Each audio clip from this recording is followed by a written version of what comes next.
환영합니다. 오늘의 뉴스레터에 오신 것을 환영합니다. 최근 미국 정부 고위 관계자들은 북한의 비핵화 과정에서의 중간 조치가 단지 북한에게 시간을 벌어주는 것뿐이라고 언급했습니다. 이는 존 볼턴 전 백악관 국가안보보좌관이 지적한 바입니다. 볼턴 전 보좌관은 또한 이전 하노이 미북 정상회담에서 북한이 핵시설의 검증을 거부한 것으로부터 그들이 비핵화할 의사가 없음을 드러냈다고 강조했습니다. 조상진 기자가 독점 인터뷰를 진행했습니다. 11일에 진행된 비디오 인터뷰에서 볼턴 전 백악관 국가안보보좌관은 최근 백악관과 미 국무부의 고위 관계자들이 북한의 비핵화 과정에서 중간 단계를 고려할 수 있다고 언급한 것을 비판했습니다. 이는 과거 실패했던 북한 정책으로의 회귀라고 그는 주장했습니다.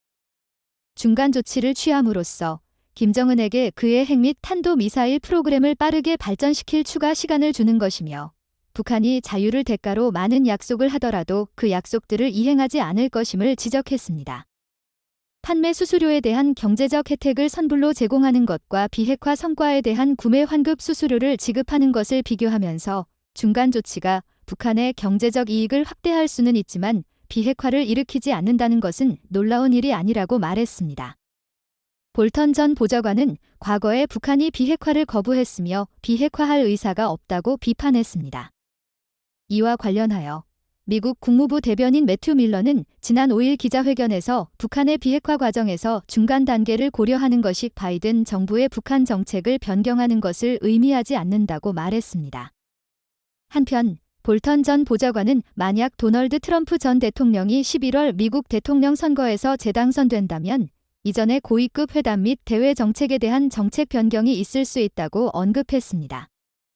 볼턴은 또한 트럼프가 권력을 되찾을 경우 한국은 트럼프와 개인적인 관계를 구축하고 일본의 전 총리인 아베 신조가 그랬던 것처럼 같은 접근 방식을 적용하여 국가 이익을 보호해야 한다고 제안했습니다.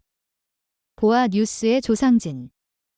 로이터 통신은 10일 유럽연합이 27개국 지도자들이 회의에서 북한이 러시아에 대한 무기 지원과 관련된 추가 제재 조치를 논의할 것이라고 보도했습니다.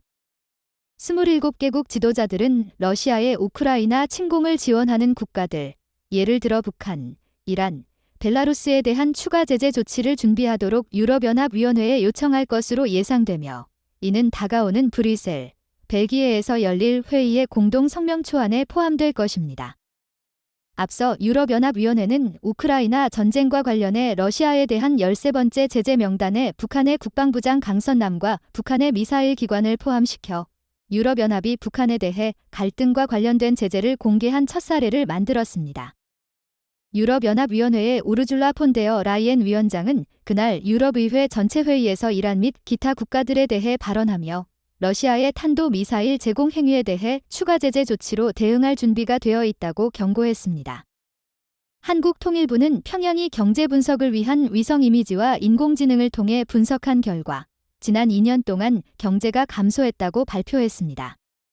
통일부는 10일 카이스트와 공동으로 진행한 연구 결과를 발표했으며 이는 낮 시간 동안 1m 해상도의 약 17만 개의 위성 이미지와 AI 기술을 사용하여 평양, 평안남도, 평안북도, 자강도 등의 지역에 대한 북한의 경제 발전 수준을 평가한 것입니다.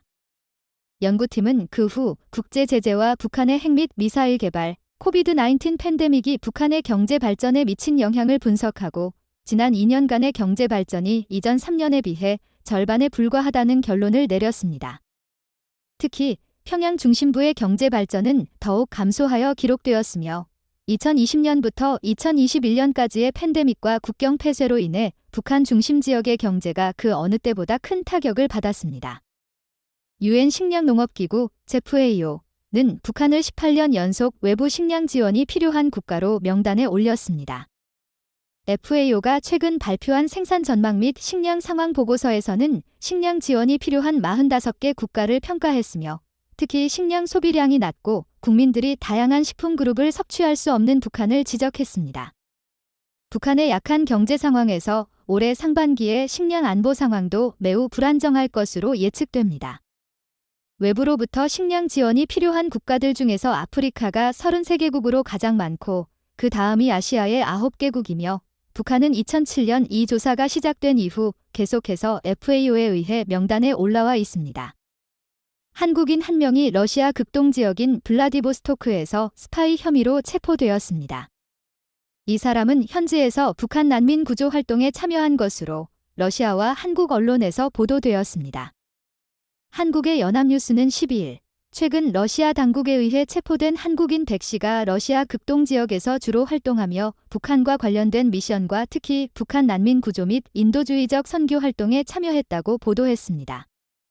이어 백 씨는 한국 내 취약계층을 지원하는 기관에 기반을 두고 해외 활동에 참여해왔으며 지난 10년간 중국이나 러시아 극동 지역에서 북한 노동자를 지원하면서 미국의 기독교 및 인권 단체들로부터 지원을 받았을 가능성이 있습니다.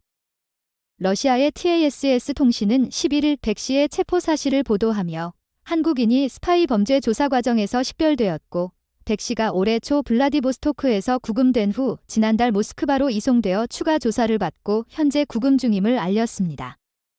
한편 한국 정부는 스파이 혐의로 체포된 한국인 선교사와 관련해 러시아와 필요한 교류를 진행 중이라고 밝혔습니다. 한국 외교부 대변인 임수석은 10일 기자회견에서 정부는 자국민이 가족의 품으로 빨리 돌아올 수 있기를 바라며 한국인 체포 소식을 접한 이후 한국과 러시아 간 외교 채널을 통해 계속해서 교류하고 필요한 영사 지원을 제공하고 있다고 말했습니다. 오늘의 모든 소식이었습니다. 시청해주셔서 감사합니다.